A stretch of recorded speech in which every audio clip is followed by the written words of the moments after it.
So kita ada lebih kurang dalam 88 slide. Mungkin ada slide yang saya agak cepat dan ada slide yang kita skip lah. Jadi taklimat ni sebenarnya akan disampaikan oleh Ketua Unit Praktikum sendiri, Puan Sedatul, tetapi memandangkan pada hari ini petang ni dia tak ada DPG ya, dia ada tugas luar, ada mesyuarat praktikum di luar di Terengganu kot tak salahnya. Jadi saya bantulah beliau untuk menyampaikan taklimat ataupun garis panduan kepada tuan-puan doktor semualah. Okey, baik.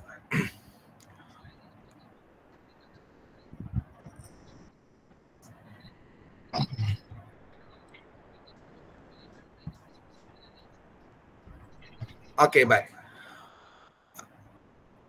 Okey, kita memakai untuk taklimat ni dan pemantauan kita ke unit praktikum kali ini kita menggunakan buku amalan profesional ni kuat kuasa ambilan Jun 2020.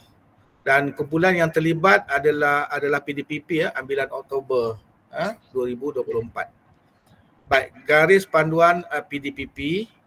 Baik, garis panduan ini perlu dijadikan sebagai rujukan oleh pelajar, pensyarah, penyelia, guru pembimbing dan pengurus sekolah bagi memahami dan menghayati peranan serta tanggungjawab masing-masing dalam menjayakan amalan profesional. Ini dah merupakan amalan atau kerja buat kita lah, tidak ada masalah lah. Garis panduan ini juga dapat membantu pensyarah penyelia, guru pembimbing dalam melaksanakan tugas bimbingan, penyeliaan dan penilaian pelajar.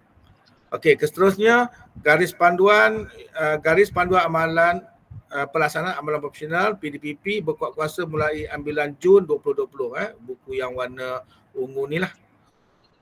Baik, pertama sekali kita tengok pengenalan amalan profesional praktikum. Baik, amalan atau kerangka amalan profesional praktikum ni dia berdasarkan kepada kerangka proses pembinaan insan guru dan amalan profesional IPG. Maksudnya pembelajaran teori, praktis, semua pelajar-pelajar kita belajar di IPG lah. Dan kita kena ingat bahawa pelajar kita kali ini merupakan pelajar guru-guru yang berada di sekolah. Mereka ni merupakan COS, guru-guru COS yang dah berada di sekolah. So dia datang di IPG belajar teori, belajar praktis dan dia akan gunakan teori, integrasi teori dan praktisnya di dalam mereka membina ilmu dan inovasi di sekolah, akhirnya menjadi mereka seorang guru yang kompeten dan berjiwa pendidik. Kita kena ingat bahawa pelajar-pelajar PDPP ni mereka sebenarnya daripada latar belakang yang berbeza. Okey, dan mereka ditempatkan dulu di sekolah dan mereka datang tarikh-tarikh tertentulah untuk bersama-sama kita di IPG. Okey. Baik, lingkaran amalan profesional IPG, satu program latihan praktikal yang sistematik yang kita buat berasaskan sekolah. Dan pelajar dapat membina, menguasai dan mengukuhkan ilmu profesional perguruan untuk menjadi guru, pemulaan yang kompeten dan berjiwa pendidik. Itu memang hasrat kita lah. Kerana pelajar-pelajar kita ni guru-guru baharu dan kita kena bantu dia lah. Kita sebagai penyelia dan bersama guru di sekolah nanti, guru pembimbing akan membantu pelajar-pelajar baharu ini untuk menjadi guru yang baharu. So, kita kena bantu mereka. Baik, dia menggunakan lingkaran ini iaitu lingkaran amalan profesional bermula dengan melalui pemerhatian, teori, praktik, inovasi dan seterusnya membawa guru yang kompeten dan berjiwa pendidik. Kita nak hasilkan guru yang macam ni lah. Okey. Baik. Jadi strategi pemantapan pelaksanaan praktikum ni kita ada 5. Pertama sekali kita menggunakan pendekatan the nexus theory and practice. Okey, yang kedua kita melaksanakan praktikum bertema. Nanti kita tengok apa itu praktikum bertema. Kemudian kita nak mantapkan penilaian praktikum mereka. Dan yang seterusnya adalah membangunkan sistem pementoran berstruktur. Dan yang akhir adalah membangunkan e-praktikum. Kita nak bangunkan e-praktikum. Okey. Baik, seterusnya ini yang dikatakan tadi merupakan pendekatan teori nexus, teori and practice kerana dia melibatkan 3 segi ni, lingkaran dalam ni. Kerana ketiga-tiga ini saling berkait dalam menjalankan amalan profesional perguruan ataupun praktikum. Pertama sudah pastilah pelajarnya. Kemudian yang kedua adalah guru pembimbingnya dan ketiga adalah pensyarah penyelia. Ketiga-tiga ni main peranan lah sama-sama dalam membentuk untuk melahirkan guru yang kompeten. Okey, seterusnya kalau kita tengok apa yang dimaksudkan dengan pementoran itu adalah ini teori mereka belajar di IPG. Ini praktik mereka belajar di sekolah. Jadi apa yang mereka belajar di IPG dan sekolah disekalikan dalam amalan pedagogi itu. Mereka terjemahkan dalam amalan pedagogi bilik darjah dan refleksi. Jadi bersekali semua ini barulah mereka akan dapat satu pengalaman yang baharu sebagai guru yang baharu dibimbing oleh kita pensyarah-pensyarah dan guru pembimbing. Kebanyakan pensyarah-pensyarah kita semua pensyarah yang dah lama dah biasa pergi ke sekolah, observe, membuat pemerhatian, praktikal, jadi tidak ada masalah lah. Okey ya. Okey, seterusnya ialah pementoran ni pun sama juga. Dia melibatkan teori di IPG, kemudian praktik di sekolah dan e-praktikum dan melibatkan semualah benda dalam ni. Bagaimana mereka membuat amalan pedagogi terkini, pengajaran berasaskan pengalaman mereka, pengajaran mikro, makro dan refleksi. Okey, baik, praktikum. Okey, praktikum ialah latihan mengajar yang merupakan komponen wajib bagi program pendidikan guru. Semua pelajar lepas produk IPG mesti melalui praktikum. Okey, praktikum memberi peluang kepada pelajar untuk mempraktikkan pengetahuan, kemahiran dan nilai. Apa yang mereka dapat dalam bilik-bilik kuliah, mereka akan bawa ke dalam bilik darjah sebenar. Bawa sebenar ke bilik darjah sekolah dan amalkan. Dan kita pantaulah, tengok nanti bila kita membuat pencerapan. Okey, baik. Kemudian pelaksanaan praktikum ini memberi tumpuan kepada proses PDP dengan bimbingan pensyarah, penyelia dan guru pembimbing, pegawai pembimbing pendidik melalui perkongsian pintar dan pemufakatan antara agensi KPM dan agensi luar. Jadi untuk kumpulan ini, dia melibatkan KPM, maksudnya pelajar-pelajar ni memang telah ditempatkan di sekolah yang ditetapkan oleh KPM dan mereka adalah pelajar dipanggil COS, Content of Service, dan dia akan datang ke IPG untuk kita latih. Okey ya. Baik, seterusnya ialah objektif praktikum. Okey, apa yang kita nak capai dalam menjalani praktikum ni? Pertamanya melibatkan pelaksanaan praktikum, membolehkan pelajar kita menyempadukan teori dengan amalan dalam PDP mereka. Sebelum ni mereka belajar teori, pelbagai amalan, so dia nak buat benda tu atau apply benda tu, mengaplikasi strateginya, kaedahnya dan pendekatan praktikum bertema serta kemahiran PDP termasuk kemahiran mentaksir dan menilai. Apa yang dia buat dalam bilik darjah kuliah nak ditransferkan dalam bilik darjah sebenar. Tetapi kita kena ingat pelajar-pelajar kita ni bukan pertama kali duduk di sekolah. Mereka memang duduk di situ. Mereka duduk di situ dan bekerja di situ, cuma datang hujung minggu pada tarikh yang tertentu ikut kredit akademik dia di IPG. Dia tak sama dengan arus perdana kita. Kan, mereka memang duduk di situ. Okey, kemudian merancang dan melaksanakan PDP secara individu dan berpasangan. Ni kita kena tengoklah pembelajaran berpasangan ni supaya memupuk sikap yang positif, meningkatkan jati diri, menghayati dan mengamalkan nilai-nilai profesion keguruan. Baik, kemudian objektif lagi, pelaksanaan praktikum ni membolehkan pelajar memperkembangkan potensi diri mereka. Kan? Mereka boleh memperkembangkan potensi diri, kemudian mengoptimumkan kegunaan pelbagai sumber teknologinya dalam proses PDP. Okay, kemudian menguasai kemahiran fasilitator, menguasai pelbagai strategi, perancangan dan pelaksanaan aktiviti core curriculum. Itu antara objektif. Itu yang kita harapkan pelajar kita dapat amalkan benda ni di sekolah. Baik, pelaksanaan praktikum, melibatkan penempatan, tempoh masa, bilangan waktu dan pelaksanaan core curriculum. Baik. Jadi semasa pelaksanaan praktikum ni sudah pasti melibatkan 4 pihak ni lah. Pertama sekali kamilah unit praktikum yang menguruskan, kemudian sekolah di mana tempat pelajar-pelajar kita menjalani praktikum, kemudian pensyarah kita lah sebagai pensyarah penyelia mereka dan pelajar itu pelajar PDPP kita lah. So empat-empat ni memainkan peranan. Okey, bila mulanya pelajar PDPP ini berpraktikum? Okey, mereka mula berpraktikum pada 16 Jun. Kalau 16 Jun maknanya hari ini mereka dah mulalah hari pertama dan berakhir pada 22 Ogos 2025 iaitu selama 10 minggu. Mereka akan menjalani praktikum di sekolah yang ada sekarang lah. Okey, itu adalah tempoh mereka 10 minggu 16 hingga 22 Ogos. Baik. Penempatan guru-guru PDPP kita ni. Okey, kalau kita perhatikan sekolah kelolaan KPM, artinya mereka ni ditempatkan secara COS di sekolah sedia ada di bawah kelolaan KPM. Kemudian sekolah bersama IPG dan persetujuan JPN, so pelajar PDPP SOS ditempatkan di sekolah pelajar berkhidmat. So mereka akan ditempatkan secara COS di mana di sekolah yang telah ditentukan oleh KPM dan mereka berkhidmat di situ. Okey. Baik, bilangan waktu mengajar. Baik, bilangan waktu mengajar ini terbatas hanya untuk pelaksanaan praktikum selama 10 minggu sahaja.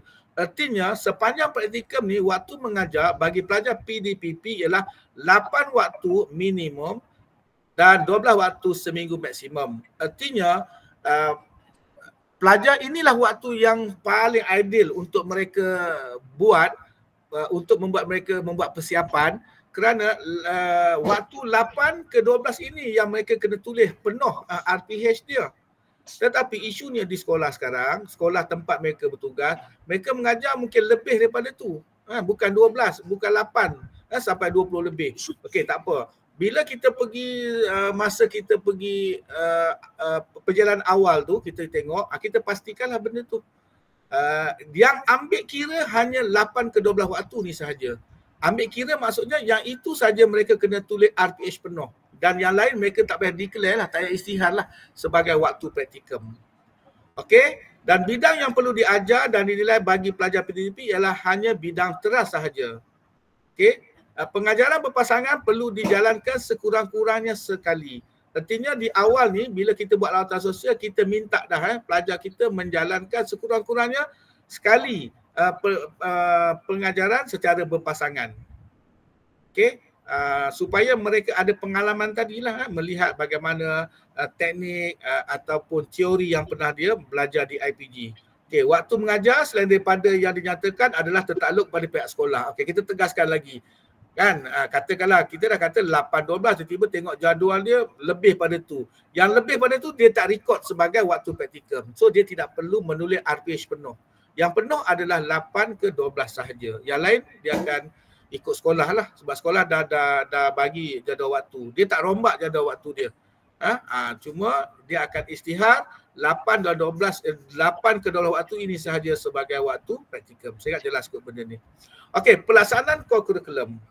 Okey, semua pelajar PDPP ni sepanjang mereka menjalani praktikum wajib melaksanakan aktiviti core curriculum minimal 1 jam seminggu. Sekurang-kurangnya 1 jam seminggu dia kena ambil.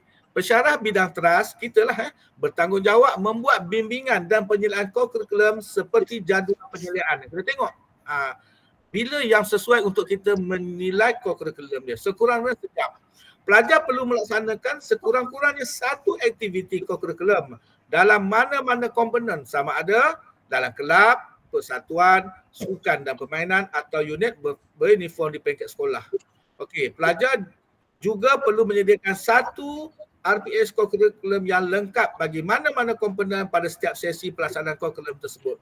Okey, mana-mana sesi yang dia ambil untuk dinilai, kan, yang 1 jam tu sama ada, tak kisahlah, sama ada bidang kelab ke, sukan permainan atau uniform, so dia kena buat 1 penulisan lengkap RPH dia. Okey, peranan dan tanggungjawab.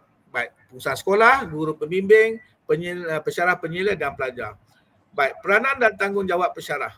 Baik, kita sebagai seorang pensyarah atau penyelidik pembimbing, ada beberapa tanggungjawab kita lah yang perlu kita laksanakan. Yang pertama adalah menerima maklumat berkaitan praktikal daripada unit praktikal. Ini seperti yang sedang berlaku sekarang lah. Kita menerima surat lantikan, kita menerima taklimat, kita pun dah tahu kena tengok siapa, pelajarnya, sekolah mana dan sebagainya. Kemudian memastikan kehadiran pelajar 100% dalam pelaksanaan praktikum. Okay, kita pastikan dan ingatkan pelajar sepanjang berpraktikum mereka kena 100% berada di sekolah. Nanti dia ada isu. Cik, tuan, doktor, kami ni kena apa? Kami kena bawa pelajar sebagai jurulatih lah, sebagai macam-macam di luar, tidak hadir praktikum banyak hari. Yang itu sebenarnya kalau dia ada peratus dia, kalau sangat banyak kita kena minta dia mohon kebenaran daripada pengarah. Sebab dia kena ingat pelajar kita ni terikat di sekolah sebagai tanggungjawab dia, COS, guru COS. Tetapi di IPG mereka adalah pelajar kita. Okey, kemudian berbincang dengan pelajar tentang urusan bimbingan dan penyelidikan. Kita kena berbincanglah bagaimana urusan bimbingan dan penyelidikan yang kita boleh buat dan sebagainya. Sebab ada sekolah yang dekat, ada sekolah yang jauh kan. Jadi kita kena susun betul-betul cara nak pergi dan sebagainya sebab dia melibatkan jarak. Kita kena betul-betul berbincang dengan pelajar kita. Mengadakan perbincangan dengan pentadbir sekolah dan guru pembimbing secara berterusan. Okey, kita terus berkolaborasi. Kita hubungi guru pembimbing, tengok macam mana pelajar kita pada segi komitmen dia, macam mana pada segi sifat interpersonal dia, bagaimana penglibatan dia, bagaimana kesungguhan dia. Semua ciri-ciri watak seorang guru ni kita minta nampak dia jelmakan, dah layak menjadi seorang guru. Kita kena ingat sebab pelajar-pelajar kita ni kebanyakannya mereka daripada pelbagai bidang. Macam kita dalam bilik kuliah hari itulah kita tanyakan. Ada yang sebelum ni sebagai pegawai sukan, ada sebelum ni pegawai agama, macam-macam jawatan. Jadi mereka ni semua kita latih untuk menjadi seorang guru. Okey, melaporkan kemajuan dan kes-kes disiplin pelajar ke unit praktikum. Sudah pasti ya, kalau kita dah dapat kena pasti awal kes-kes yang melibatkan disiplin pelajar ya. So kita kena beritahu awal lah ke unit praktikum dan memaklumkan dengan segera secara bertulis kes-kes khas. Jika ada kes-kes khas pun kita kena beritahu juga. Kemudian menyemak dan membimbing pelajar dalam penulisan RPA, jurnal, refleksi dan portfolio. Jadi setiap kali kita pergi kita kena tengoklah bagaimana cara menulis RPH yang betul lah, mengikut jabatan lah. Kalau jabatan pengajar Melayu macam mana, sains sosial macam mana, jabatan PJ macam mana, jabatan JAPIM macam mana. Mungkin dia ada kaedah yang ni kan, yang itu yang kita kena selarikan kepada semua pelajar kita. Okey, dan tengok dia punya refleksi dia buat tak, tengok portfolio dia lengkap tak. Selalu kita kena hubungi dia dan ingat-ingatkan sebab tempoh hanya 10 minggu. Dan kita menyimpan semua rekod dokumen bimbingan yang telah kita buat. Okey, seterusnya memberi bimbingan berdasarkan prinsip penyelidikan klinikal. Apa itu penyelidikan klinikal? Penyelidikan klinikal ialah sebelum kita pergi observe dia, kita dah tengok dah lesson note dia. Kita dah baca dulu, kita faham apakah seindaksi dia, apakah langkah satu, apa objektif dia nak capai. Supaya kita dah faham. Kita tengok sesuai tak, supaya bila kita pergi nanti mudah kita nak bimbing, tengok dia dapat laksana tak seperti yang dia rancang, dia dapat buat tak seperti yang dia tulis dan sebagainya. Seterusnya, pensyarah memberi bimbingan pelajar secara maya. Secara maya ni kita kena hubungi pelajar kita secara maya lah dan bersemuka juga. Okey, kita kena hubungi dia berdasarkan jadual penilaian yang telah ditetapkan. Nanti kita ada tengok bila masa kita kena buat kolaborasi, bila masa kita kena buat maya, bila masa kita kena buat pelajar kita kena buat RPP dalam masa 10 minggu nanti. Okey, membimbing pelajar dalam perancangan, pelaksanaan dan pelibatan peranan-peranan lain. Okey, apa-apa kita share lah, kita kongsikan, kita bagi khidmat nasihat dan sebagainya. Menyemak dan mengesahkan buku persediaan mengajar dan portfolio pelajar. Okey, bila kita datang sudah pasti kita akan semak semua senarai semak tu. Lengkap ke tak lengkap? Kalau tak lengkap, kita minta pelajar kita lengkapkan portfolio mereka dan sebagainya. Okey, seterusnya ialah bekerjasama dengan guru pembimbing dan semua aspek pelaksanaan praktikum. Kita kena ada hubungan baik dengan guru pembimbing, selalu tanya khabar sebab guru pembimbing inilah yang selalu dengan pelajar kita. Kan, dia yang selalu dengan pelajar kita, so kita boleh tanya. Macam mana pelajar ni, okey tak, bagi komitmen tak, nak cuba dah idea dia baru kan, kita dapat info daripada guru pembimbing. Kemudian membimbing pelajar ke arah perkembangan sasiah pendidikan yang cemerlang. Ini penting. Sebab pelajar ni, macam saya kata awal tadi, mereka ni sebenarnya bukan cikgu kan. Dia adalah pelbagai latar belakang dan mereka mohon menjadi guru COS dan kita bimbing mereka supaya nampak watak guru itu, sasiah pendidik yang cemerlang tu nampak. Antaranya seorang yang menepati masa, antaranya seorang guru yang dapat buat kerja kemas, antaranya seorang guru yang penyayang. Semua watak-watak pendidik tu nampak, kita dah nampak. Kita bimbing mereka untuk jadi guru yang cemerlang. Kemudian melengkapkan borang bimbingan dan menyerahkan salinan asal pada pelajar. Setiap kali apa-apa borang yang kita kena lengkapkan dan serahkan salinannya kepada pelajar.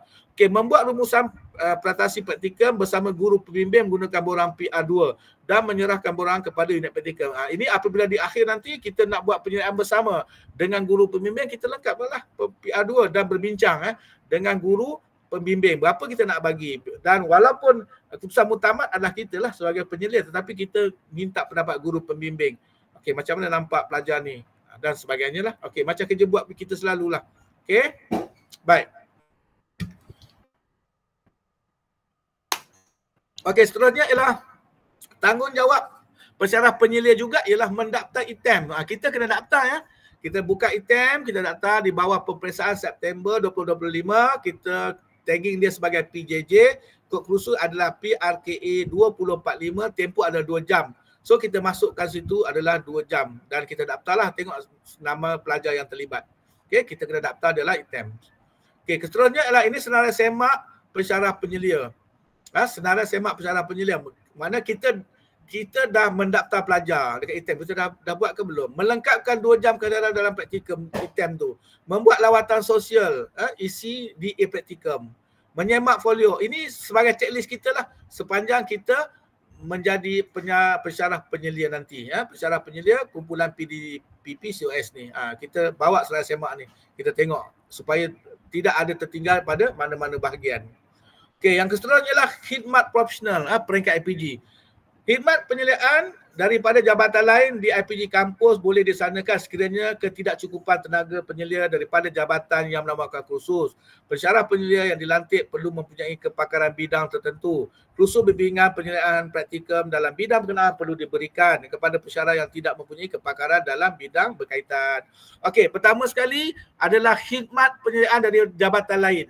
Kalau peringkat kampus kita tak cukup pensyarah kan, contoh ya, pengajaran bahasa Melayu, pensyarah tak cukup, pelajarnya ramai. Mungkin ada pensyarah daripada ilmu pendidikan, pensyarah daripada jabatan lain ataupun kajian sosial, membantu kajian sosial dan sebagainya. Jadi pensyarah penyelia yang dilantik itu mempunyai kepakaran bidang berkenaan.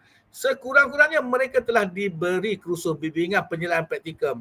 Kita nak selaraskan, setidak-tidaknya mereka tahu bahawa pensyarah-pensyarah ni tahu unit pengajian Jabatan Bahasa Melayu, kaedah menulis RPA dia macam ni, format dia. Kalau pendidikan jasmani dan kesihatan macam ni. Kalau Japin dan sebagainya. Jadi kita standardizekan kerana kita mengguna khidmat bantu daripada jabatan lain atau bidang yang lain. Okey, seterusnya ialah bantu selia IPG. Okey, bantu selia IPG maksudnya khidmat penyeliaan dari IPG kampus yang lain. Artinya Ipoh kan, ada pelajar Ipoh diselia oleh IPG Pendidikan Islam. Contoh pelajar-pelajar kita di Selangor dan sebagainya. Okey, mendapat kelulusan daripada pengarah IPG kampus dulu. Proses lantikan pensyarah penyelia perlu diuruskan oleh IPG kampus yang membantu, manakala lantikan guru pembimbing diuruskan oleh IPG kampus asal. Okey, ini adalah nanti mungkin Cik Nakil akan share juga kot berapa ramai yang terlibat dengan bantu selia IPG luar. Kan, ataupun pelajar daripada jabatan yang mana, kursus yang mana. Okey ya. Okey. Baik. Seterusnya adalah bantu selia IPG lagi, taklimat pensyarah dan guru pembimbing perlu diuruskan oleh IPG kampus yang membantu. Dan sebarang pembayaran tuntutan ditanggung oleh IPG kampus asal lah, macam kita lah. Kalau katalah kita Ipoh membantu IPG lain, so kita boleh tuntutlah semua pergerakan tu, kita boleh tuntut. Okey. Lagi satu saya nak ingatkan, jika ada apa-apa soalan yang saya tak boleh jelaskan nanti kan, ataupun Haji Nakil, kita boleh je tanya Ketua Unit Praktikum Puan Saratul. Cumanya dia tak adalah hari ni. Tapi saya yakin insya-Allah Tuan Haji Nakil ada, dia boleh bantu. Kalau ada apa-apa yang tak puas hati, kita tak jelas dan sebagainya, nanti kita boleh tanya. Okey ya. Baik, seterusnya ialah dokumen praktikum perlu disediakan oleh IPG kampus yang membantu. Pengendalian secara atas talian adalah di bawah kendalian IPG kampus yang membantu sehingga tamat tempoh praktikum dan diserahkan semula kepada IPG asal. Kita memang ada secara atas talian ya. Kita ada kolaborasi, kita ada bimbingan maya. Kita ada semua benda tu. Dan kita kena buat. Okey, seterusnya ialah rentas cemerlang dibuat oleh IPG kampus yang membantu. Ini kita dah biasa, memang kerja buat kita. Pengurusan kes-kes khas yang melibatkan pelajar akan dirujuk dan dikendalikan oleh IPG kampus yang asal. Okey, kemudian perkara yang keempat adalah praktikum bertema ataupun bawah transformasi praktikum. Okey, apa itu kaedah pelaksanaan praktikum bertema? Perbincangan bersama pelajar dan pensyarah, penyelia, guru, pembimbing tentang aspek kelemahan pelajar semasa sesi bimbingan. Kemudian bersetuju memilih satu tema sebagai fokus masa penyeliaan. Penyeliaan bimbingan dibuat secara menyeluruh semasa pendidikan tetapi fokusnya kepada tema yang disetujui. Maksudnya macam ni. Okey, kita dah dengan pelajar kita dan kita dah kenal pasti setiap kali kita datang dia memang ada kurang daripada segi set induksi dia. Permulaan tu, dia nak memulakan kelas tu macam set induksi tak tepat, lepas tu macam tak ada berkaitan dengan objektif dan sebagainya. So kita beritahu, so saya nak fokus, lepas ni kalau saya nak tengok atau bimbing, boleh tak sendaksi tu dia lain sikit pada yang lain, kan? Ataupun kita bertema lah, kita fokus. Ataupun saya nak tengok macam mana kamu buat penutupan, ataupun macam mana kamu buat perkembangan dia dan sebagainya. So kita fokuskan supaya, sebab mereka ni baharu, kan, guru baharu. So kalau perdana pun macam tu. Kalau pelajar kita perdana, kita pergi, kita bertema kan. Okey, hari ni saya nak tengok sendaksi. Akan datang saya nak tengok bagaimana kamu membuat penutup ataupun perkembangan dan sebagainya. Okey, kita fokuskan benda tu pada pelajar kita ni. Okey, seterusnya 5 komponen tema. Okey, kita nak fokuskan apa? Pertama, pelaksanaan PDP. Kita boleh fokuskan tentang tu. Kemudian kita boleh amalan pedagogi terkini. Kita nak tengok macam mana kita nak fokus dia masukkan segala amalan teknologi terkini dalam PMP dia. Ataupun kemahiran insaniah, ataupun refleksi, ataupun perancangan PDP dia. Kita nak tengok. So kita beritahulah. Okay, kali ni saya datang, saya nak tengok macam mana kamu membuat lesson plan, kan? Macam mana kamu menulis dan bagaimana kamu nak sampaikan dan belajar pelaksanaan, contoh macam saya kata tadi, seidaksi, kan? Jadi bertema, berfokus. Jadi dia akan nampaklah. Dan kita ubah balik. Kita ubah lagi. Kita tengok dia lemah dari segi perkembangan dia ataupun segi teknik penyoalan. Saya tengok bagaimana kamu menyoalkan dan sebagainya. Kita yang minta dia buat benda tu. Okey, perancangan. Okey, dalam perancangan ni kita nak tengok apa? Hasil pelajaran dia, isi dia, ataupun kita mula dengan seidaksi. Di bawah tema perancangan tadi, saya nak tengok sendaksi, atau saya nak tengok penutup, atau saya nak tengok perkembangan. Okey, saya nak tengok perkembangan daripada aspek strategi PMP dia, kesesuaian aktiviti dia, sumber bahan dia, kemahiran berfikir dia. Jadi elemen-elemen ni kita tekankan dalam bertema tadi, dalam kita melihat praktikum bertema tadi. Okey, seterusnya dalam pelaksanaan, macam mana tengok sendaksi tadi, kemudian nak tengok penutup ke atau perkembangan. Okey, amalan pedagogi masa kini, kita nak fokus bagaimana penggunaan kompetensi 4C, 6C, pembelajaran penerokaan, inquiry, kooperatif, terarah ke diri, kontekstual terarah, pembelajaran berasaskan objek, pembelajaran berasaskan masalah, ataupun pembelajaran berasaskan otak. Okey, kita boleh minta lah. Kita nak fokus benda ni. Macam mana dia nak jelmakan dalam bilik darjah. Okey, contoh RPH. Baik, ini adalah satu contoh RPH yang ditulis lengkap. Yang ni kena tulis untuk 8 ke 12 tu. Dia mereka kena tulis lengkap lah. Okey, setiap RPH ni kan, dia sebenarnya mungkin tak sama setiap jabatan. Tak apalah. Sebab itu pentingnya kita selaraskan. Kita taklimatkan kepada pensyarah yang datang membantu jabatan supaya mereka juga mendapat info yang sama tentang format RPH. Sudah pasti ada mata pelajaran dia, tarikh. Ini macam biasalah kita semak. Kita semak betul tak dia buat dan sebagainya, jangan tertinggal lah. Okey, kemudian contoh tema bimbingan praktikum. Okey, mereka akan tulis tema fokus bimbingan. Okey, dia akan tulis perkembangan pengajaran. Okey, apa yang nak ditengok? Aspek tema diletakkan oleh pelajar di ruang ini dengan perbincangan fokus bimbingan yang diperlukan daripada GP dan penyelia. Guru, pembimbing dan penyelia kita lah. Mereka perlu kepada perkembangan pengajaran, contoh. Kan, aspek mereka perlu bimbing pada ni. Dan mereka yang akan masukkan. So kita bimbing lah. Ataupun kita yang minta pun boleh juga. Okey, kemudian ini adalah langkah pengajaran dia. Macam biasa, kita bermula dengan seidaksinya, langkah 1 dan keseterusnya. Ini tak ada masalah. Okey, lengkapkanlah. Setiap ni memang kena lengkapkan. Sebab itu ada tugas mereka sebagai pelajar. Kena lengkapkan. Okey. Baik, seterusnya ialah catatan refleksi. Okey, saya ingat yang ni tak masalah. Kita lajukan sikit. Okey, bimbingan dan penyeliaan. Okey, bimbingan penyeliaan. Baik, istilah yang digunakan dalam bimbingan dan penyeliaan praktikum PDBP. Baik, lawatan sosial. Okey, kita guna lawatan sosial. Apa maksud lawatan sosial? Pensyarah penyelia hadir secara bersemuka untuk menyemak dokumen praktikum, membimbing penulisan RPS dan RPS, jurnal refleksi, kurikulum, memberi motivasi dan lain-lain. Masa kita membuat lawatan sosial, selain pada kita tanya apa khabar, okey tak, tengok jadual, tengok apa, kita dah mula memberi bimbingan. Kita dah mula menyelia, menyemak segala dokumen-dokumen ni. Kita datang tu kita dah tengok dah. Okey, boleh tak tunjuk sikit dokumen praktikum ni? Boleh tak saya nak tengok sikit macam mana kamu menulis RPH, jurnal dan sebagainya. Kita dah tengok dah. Dan kita berilah motivasi. Tak apa cikgu, memanglah macam ni lah. Untuk praktikal fokus je 8 ke 12, tapi yang lain tu cikgu masuklah mengajar dan cikgu tak perlu tulis pun. Tapi yang ini untuk dengan saya dan guru bimbing kena kita motivasikan dia. Inilah watak seorang guru. Kita bagi motivasi lah pada mereka ni. Kemudian bimbingan pensyarah penyelia. Okay, bimbingan bersemuka dipanggil BS. Kita guna PR1.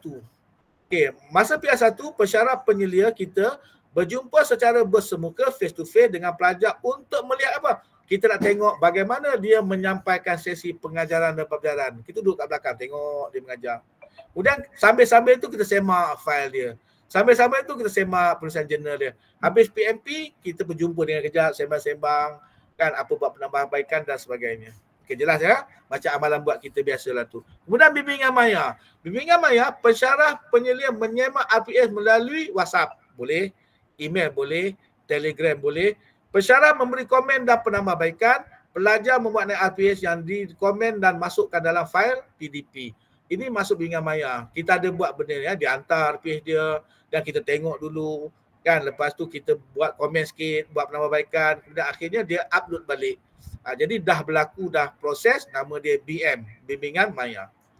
Okey, yang keseterusnya adalah bimbingan secara bersemuka PR1. Okey, ini adalah bimbingan BS guru pembimbing ya. Okey, ini guru pembimbing lah. Tadi kita kan PR1 ini guru pembimbing.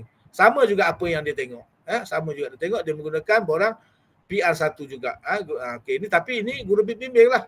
Apa yang dia nak tengok macam inilah, sama macam apa yang kita tengok. Okey, keseterusnya penyeliaan.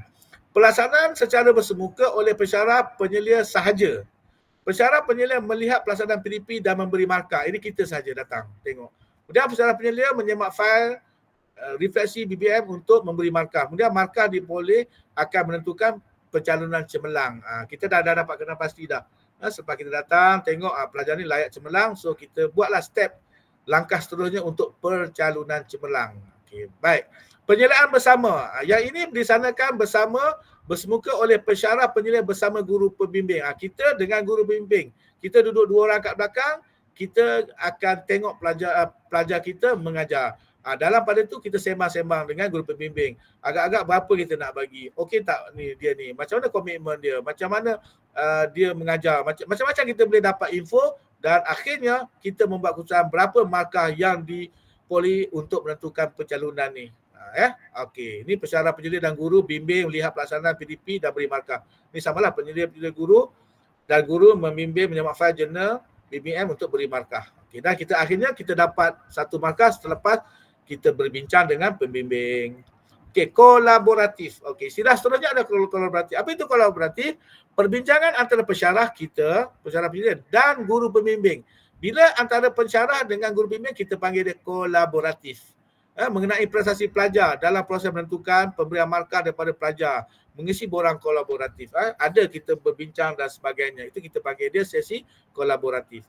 Baik, okey, ini adalah satu rumusan jadual bimbingan.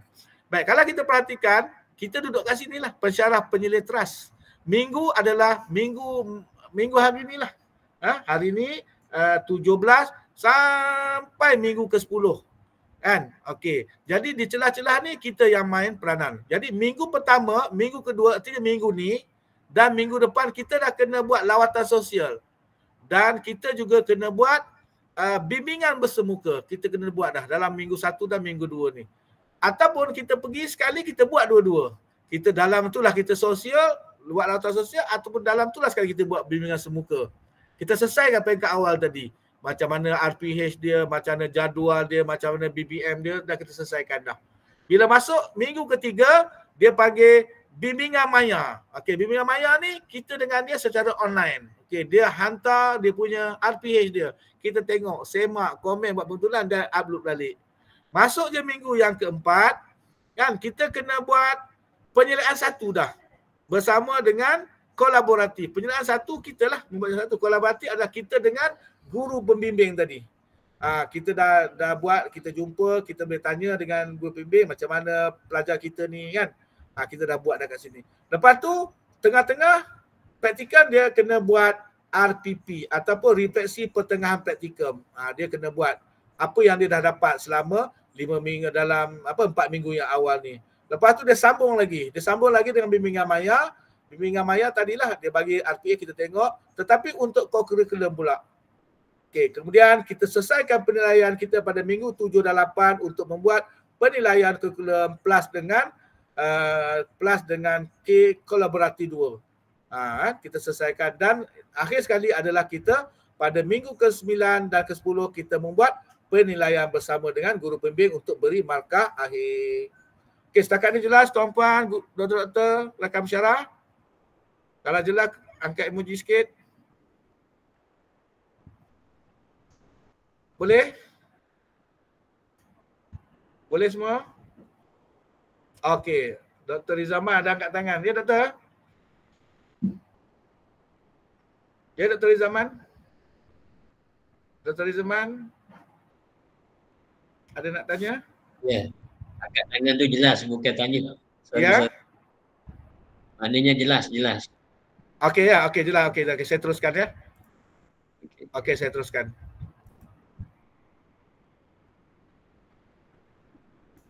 Okey, baik. Saya teruskan ya. Okay, boleh je. Okey, baik, saya teruskan. Okey, seterusnya kita tengok kepada agihan lawatan sosial atau bimbingan penyelidikan kolaboratif.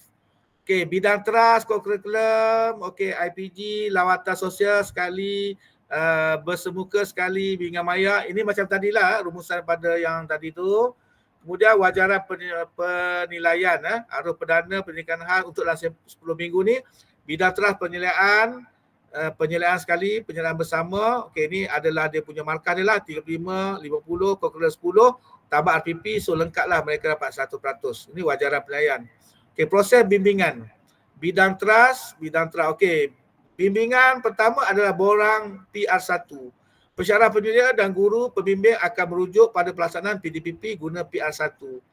Bimbingan maya 2 kali ya, pensyarah kena buat. Pensyarah penyelia sahaja yang buat. Kita je yang buat bimbingan maya. Kena buat apa? Kita kena bimbing dia, semak RPH dia, bidang trust dia dan kurikulum melalui dalam talian. Artinya dihantar dulu RPH tu, kita tengok dulu. Tengok, kita komen sikit, kita buat cadangan dan sebagainya. So dia boleh laksanakan RPS dan telah kita nambahbaikan. Tapi kalau kita nak pergi bimbingan PR tu kan biasanya kita buat yang kita minta dia hantar dulu, kita tengok dahulu dia nak mengajar apa. Itu panggil apa? Clinical tadi ya. Okey, yang tu. Ya. Yeah. Yang dihantar dulu. Okey, baik. Seterusnya ada bidang telah penyelidikan 1 35%. Penyelidikan bersama 50%. Yang ini kita saja tidak bersama guru pembimbing. Yang ini bersama guru pembimbing. Kemudian RPP. Ini semua bidang trust melibatkan bilik darjah. Bilik darjah RPP juga. Kemudian kurikulum penyelidikan sekali je kita buat tu habis 10. So kalau kita tambah 35, 85, 90, 100% markah dia. Okay, ini adalah untuk PR2 markah penyelidikan pensyarah penyelia sahaja. Baik, wajaran markah keseluruhan. Khusus bidang trust 85 kalau kita taburkan. Penyelidikan 1 35, bersama 50. Kemudian wajaran 85. Lepas tu dia tambah lagi dengan 10% melalui penyelidikan kurikulum tambah dengan RPP, so dia dapat 100%. Itu adalah kaedah bagaimana wajaran markah keseluruhan. Okey, rentas cemerlang. Ini macam biasalah markah mestilah 90 ke atas. Pelajar mendapat 90 ke atas dan perlu direntas. Sekiranya subjek rentas tidak mencapai tahap cemerlang, subjek maka akan diturunkan pada 89. Ini macam kita buatlah. Dan pencalonan 3 minggu sebelum praktikum berakhir. Artinya minggu 7 tu kan, hujung minggu 6 tu kita dah nampak dah. So kita dah boleh dah, kita hantar nama dah. Menunjukkan sikap polisi terhadap profesi keguruan, penilaian rentas adalah mutamat. Dan sebab apa kita perlu awal? Kerana unit praktikal kena susun. Susun untuk nak pergi rentas. Okey, kemudian prosedur rentas cemerlang. Pensyarah penyelia perlu melengkapkan borang-borang ni. Unit praktikal belum melantik. Kita akan lantik dan kita dapatlah sabur surat macam tu Haji Nakik sediakan tu. Dan berdasarkan pencalonan yang lengkap. Keputusan rentas perlu diserahkan kepada unit praktikal dengan kadar segera selepas proses. Bila dah dapat nama, kita pun dah pilih, kita dah susun, kita sediakan sampul dan tuan-puan, doktor semua, doktor tuan-puan boleh bergeraklah untuk rentas cemerlang. Okey, seterusnya adalah wajaran pelayan. Okey, ini pecahan kepada individu tadi ya. Okey, kalau kita tengok penyediaan portfolio, perbincangan dengan pihak sekolah melibatkan dokumen semua ni, penyediaan portfolio, refleksi, PDP, jurnal, apa semua tu, dia ada wajaran dia. 85, RPP, okey, kurikulum dan 100. Ini adalah wajaran penilaian. Macam tadi juga. Okey, senarai tema dalam komponen perancangan dan wajaran penilaian. Okey, sehingga saya tak ulas benda ni. Sama je ya. Okey.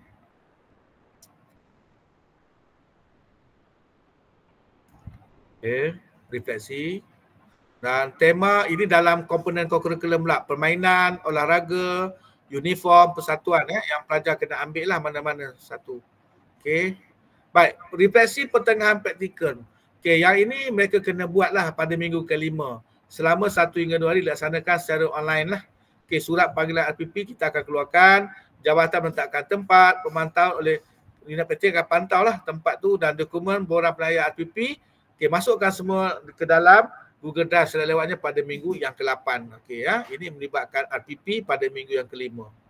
Okey, keseluruhannya refleksi pertengahan praktikum. Okey, baik. Pelajar wajib mengikuti RPP dan sebagai prasyarat untuk lulus praktikum.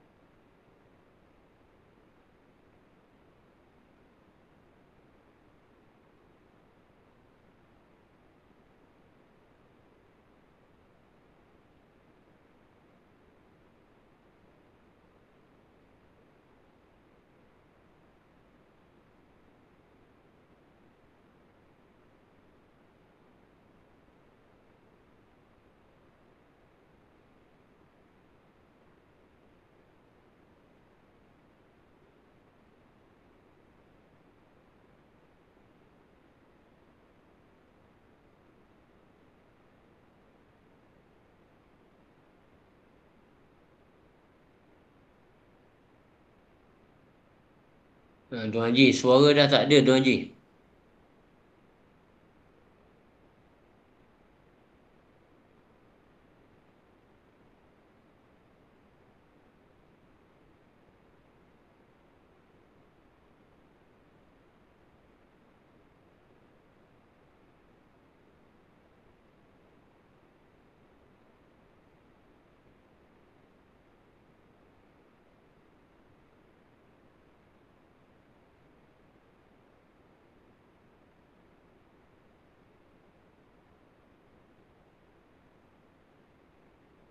Tuan Haji Abu, suara dah tak ada.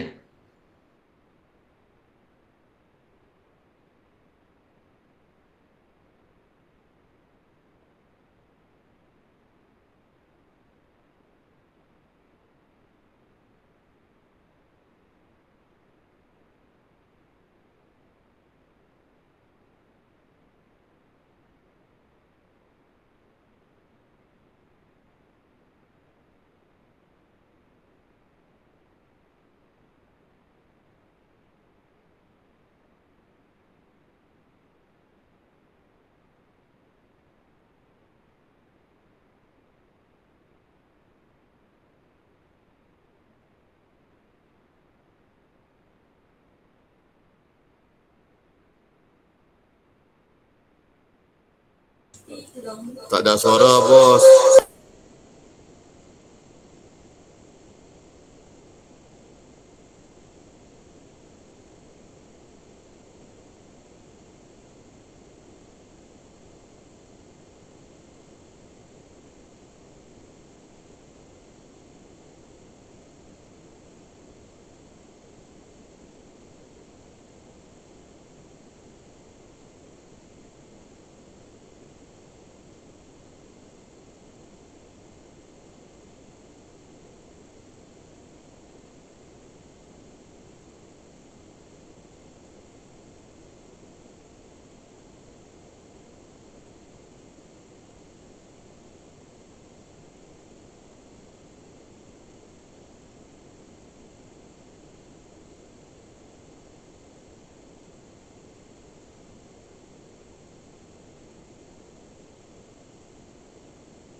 Dah.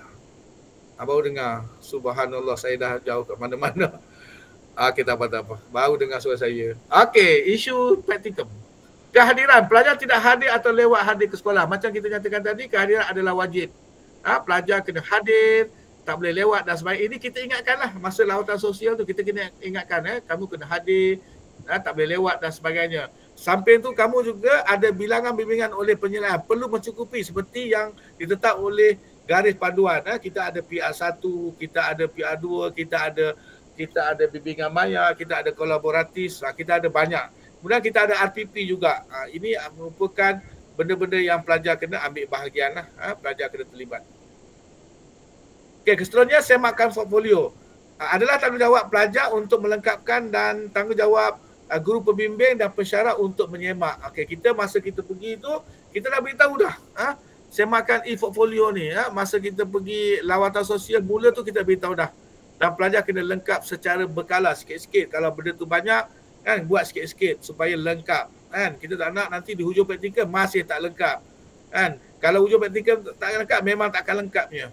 Yang cantiknya kita buat, okey saya datang pada kali minggu yang sekian-sekian ni dah lengkap 100% dah. Kan. Jadi kita dah buat target dekat situ, baru pelajar kita akan bersungguh-sungguh lah. Kemudian item pensyarah daftar khusus. Kemudian e-praktikum pensyarah penyelia perlu isi ikut ketetapan masa yang ditetapkan dalam e-praktikum. Okay, kemudian aduan kes pelajar perlu mengikut prosedur. Kemudian jurnal reflektif, 10 jurnal bidang teras berkaitan isu. Kemudian kita ada kena patuhi tarikh-tarikh refleksi pertengahan praktikum, pencalonan cemerlang. Kan 3 minggu sebelum tamat praktikum kita dah kena calon dah kalau pelajar kita berpotensi untuk cemerlang. Kemudian memastikan pelajar tidak diberikan kelas ganti lebih pada 5 waktu. Ini pun sama juga. Kan ini isu juga. Dia akan beritahu lah, cik kami ni banyak sangat lah, bukan 5 waktu, lebih pada tu. So kita lah sebagai ni kena bincang dengan pihak pentadbir. Kita jelaskan lah pelajar ni merupakan pelajar kita, mereka ni adalah terikat juga dengan IPG walaupun mereka guru COS, jadi jangan banyak sangat relief dan sebagainya macam itulah. Tapi kita hanya menyampaikan lah kita sampaikan dengan budi bicara kita lah, kita maklumkan ini dalam garis panduan supaya pelajar kita tidaklah komitmen sangat beratlah dalam praktikum, kena relief kelas lagi, kelas-kelas dia lagi, memang dia tak sempat buat nanti. Dan hubungi kami iaitu Puan Sadatul dan Haji Nakai dan saya sendirilah daripada unit praktikum. Okey, dan akhir sekali, okey, selamat membimbing praktikum daripada unit praktikum. Sekian, terima kasih. So saya buka soalan kalau ada apa-apa. Okey, Tuan Haji Nakai mungkin boleh bantulah Tuan Haji kalau ada apa-apa soalan. Okey, boleh tanya. Tuan-puan. Ada soalan? Okey, kalau tak ada soalan, jam telah tunjukkan 4.28. Jadi, ya. Kehadiran, okey ada, baik. Puasa kehadiran letak dekat mana tadi? Dekat chat ke? Aku akan hantar ke? Okey, macam mana? Okey, sekejap ya. Kita ada kehadiran. Sebentar nanti kehadiran link akan diletak di mana? Di chat ya, Puan Saras? Di chat nanti Puan Saras, pensyarah unit praktika akan letak di chat. Okey, sebelum tu saya serah kepada Puan Sadatul sekejap. Ada ni nampak Puan Sadatul. Puan? Okey, boleh Puan saya serahkan kepada Puan. Okey, Puan Sadatul. Ya, Jabu. Terima kasih banyaknya Jabu. Baik, Assalamualaikum warahmatullahi wabarakatuh. Salam sejahtera semua. Terima kasih doktor, tuan-tuan dan perempuan dapat hadir meeting pada petang ni. Jadi saya mohon ampun dan maaf tak dapat nak serta daripada awal sebab tengah dalam perjalanan. Dan untuk makluman, saya nak juga mendapat maklumat daripada doktor, tuan-tuan dan puan-puan. Masih ingat tak lagi cara nak guna e-praktikum? Kalau masih ingat, tolong share emoji yang ada dekat dalam Meet ni.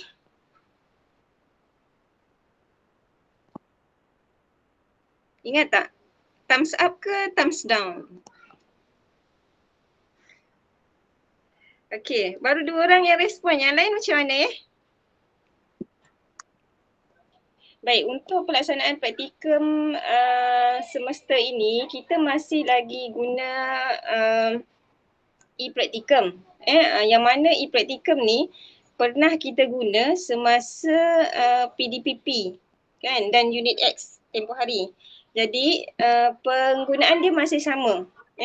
Cuma saya dah ada video yang sebelum ni, saya letakkan dekat dalam YouTube. Jadi kalau doktor tuan-tuan dan puan-puan lupa, boleh refer kat situlah. Jadi kalau tak dapat nak login, maklumkan kepada saya akan masukkan, saya akan tengok troubleshoot kenapa doktor tuan-tuan dan puan-puan tak dapat nak masuk ataupun login e-praktikum. Kepada pelajar kita dah bagi taklimat untuk penggunaan e-praktikum disebabkan mereka adalah pengguna baru, jadi kita dah berikan taklimat.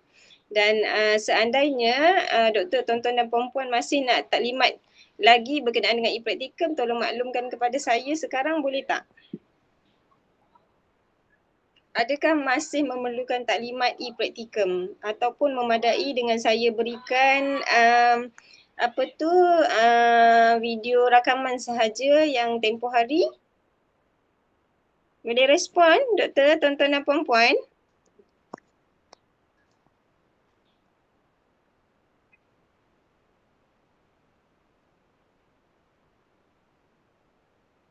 Okey, jadi terima kasih. Nampak gayanya responnya masih lagi boleh follow video. So kalau adalah in case ada isu berkenaan dengan e-praktikum, jangan segan silu jumpa saya ataupun Haji Nekai ataupun Haji Abu lah. Tapi sebaiknya jumpa saya lah untuk mendapatkan info terus lah berkenaan dengan troubleshoot kalau ada isu-isu penggunaan e-praktikum. Okey, jadi jangan lupa e-praktikum tersebut adalah tapak untuk pengisian markah penyelidikan pelajar. Dan segala dokumen berkaitan penyelidikan praktikum kita akan rujuk di dalam e-praktikum tersebut. Jadi doktor, tuan-tuan dan puan-puan boleh merekodkan penyelidikan dalam e-praktikum. Okey. Dan daripada saya setakat ni itu saja info, dan untuk bantu sedia masih juga guna e-praktikum, saya akan addkan doktor, tuan-tuan dan puan-puan untuk pensyarah yang bantu sedia IPG luar lah. Okey, itu saja daripada saya. Saya serahkan kepada Haji Abu. Okey, terima kasih pada Puan Sadatul. Jadi kalau tak ada apa, saya rasa cukup sampai sini. Dan kami pada unit praktikum mengucapkan terima kasih atas kehadiran tuan-puan dalam taklimat ini, dan kami ucapkan selamat menjalani praktikum. Sekian, Assalamualaikum warahmatullahi wabarakatuh.